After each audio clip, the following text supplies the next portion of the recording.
615 horsepower, $270,000. The 2026 Range Rover SV Autobiography just rewrote every rule about what a luxury SUV can be, and I've spent 3 weeks discovering why this British masterpiece makes the BMW X7 M60i feel like a warm-up act. I analyzed over 40 hours of engineering documentation, compared it against 7 competitors, and logged 500 miles behind the wheel to break down exactly what you're paying for at this stratospheric price point. Hit subscribe right now because this channel delivers zero fluff luxury SUV analysis you won't find anywhere else. In the next 8 minutes, we're covering the design details Range Rover obsessed over, the tech that justifies the price tag, and the ownership reality that dealerships won't tell you. Let's start with what grabs attention before you even touch a door handle. The SV Autobiography doesn't shout, it commands. Range Rover's design philosophy here is restrained aggression, and it works. You're looking at a vehicle that's 205.6 inches long,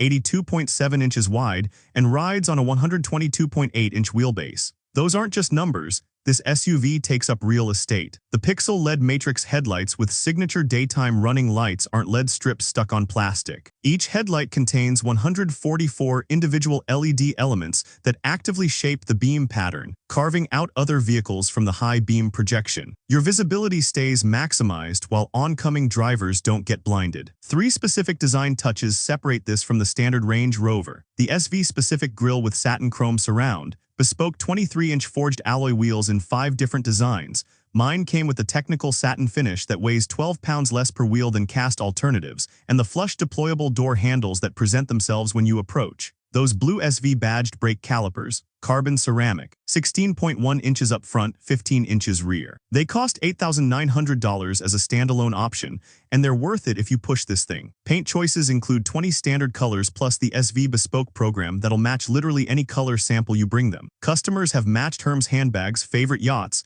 and one guy matched his private jet. Range Rover charges between $15,000 and $30,000 for full bespoke paint depending on complexity. The silhouette maintains that iconic Range Rover stance, commanding but elegant. The floating roofline, blacked-out C-pillars, and that continuous waistline create visual length without looking stretched. Dimensions are nearly identical to the BMW X7 M60i, but the Range Rover sits taller, at 77.8 inches versus the BMW's 71.1 inches. That extra height isn't just for presence, it's functional ground clearance that translates to real capability. The rear design is cleaner than previous generations.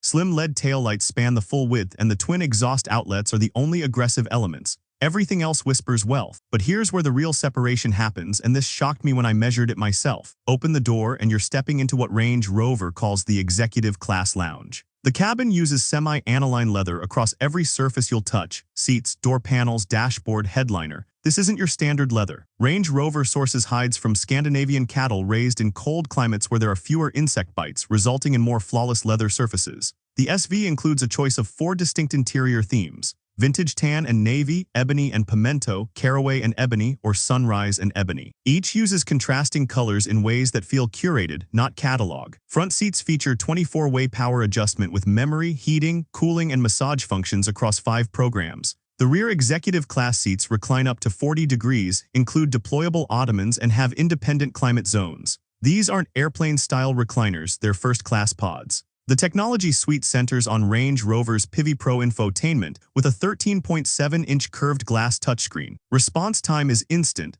0 lag between touch and action. The 13.1-inch digital driver display reconfigures based on drive mode, and there's an available 11.4-inch touchscreen for rear passengers with wireless headphone connectivity. The Meridian signature sound system uses 35 speakers positioned throughout the cabin with 1,700 watts of amplification. Triaxial speakers in the headrest create a personal sound zone for each passenger. I tested this with orchestral tracks, and the instrument separation is surgical. You hear individual violin sections. Navigation uses 3 words integration, breaking the entire planet into 10-foot squares with unique 3-word addresses. Dynamic range planning factors in your driving style, terrain, and weather to predict actual range, not theoretical EPA figures. Now here's what shocked me after driving both this and the BMW X7 M60i back-to-back. The Range Rover's cabin is 3.2 decibels quieter at 70 mph. That might not sound significant until you realize that's the difference between conversation and needing to raise your voice.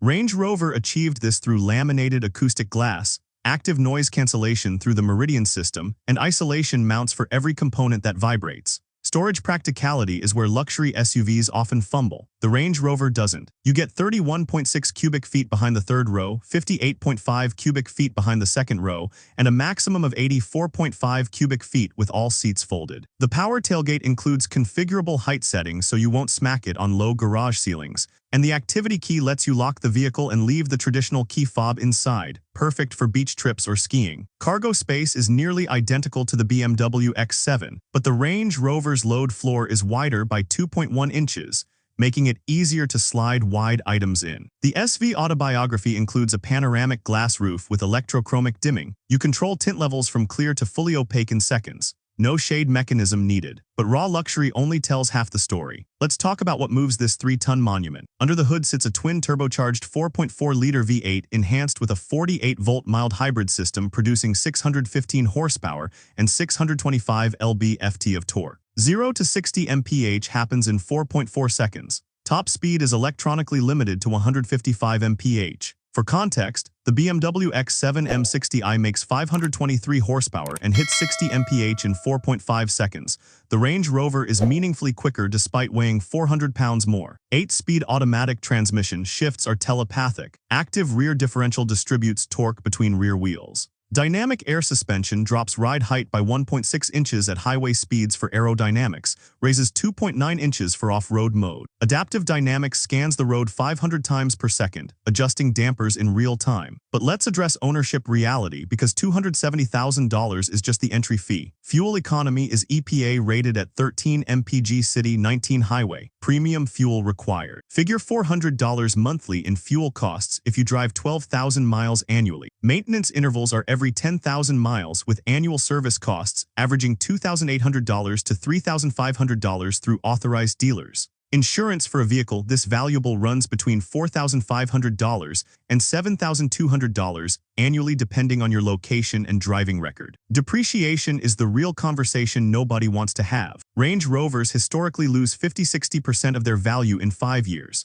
A $270,000 SV will likely be worth $115,000 to $130,000 after 5 years. That's a $140,000 loss, or $28,000 annually in silent depreciation. Leasing might make more financial sense if you're in the new car every 3 years category. The verdict: the Range Rover SV Autobiography is sensory theater. It's quieter, smoother, more powerful, and infinitely more customizable than the BMW X7 M60i. You're paying for British craftsmanship, bespoke everything, and a brand heritage the Germans can't replicate. If you want the most technologically advanced, most luxurious, most capable SUV money can buy and cost isn't a constraint, this is your vehicle. The BMW X7 M60i starts at $114,000. That's $156,000 less than the Range Rover. It's quicker around corners, gets better fuel economy, and has lower maintenance costs. But it doesn't have this level of bespoke craftsmanship or off-road capability. If you're shopping this category, I just posted a deep dive comparison between the Range Rover SV,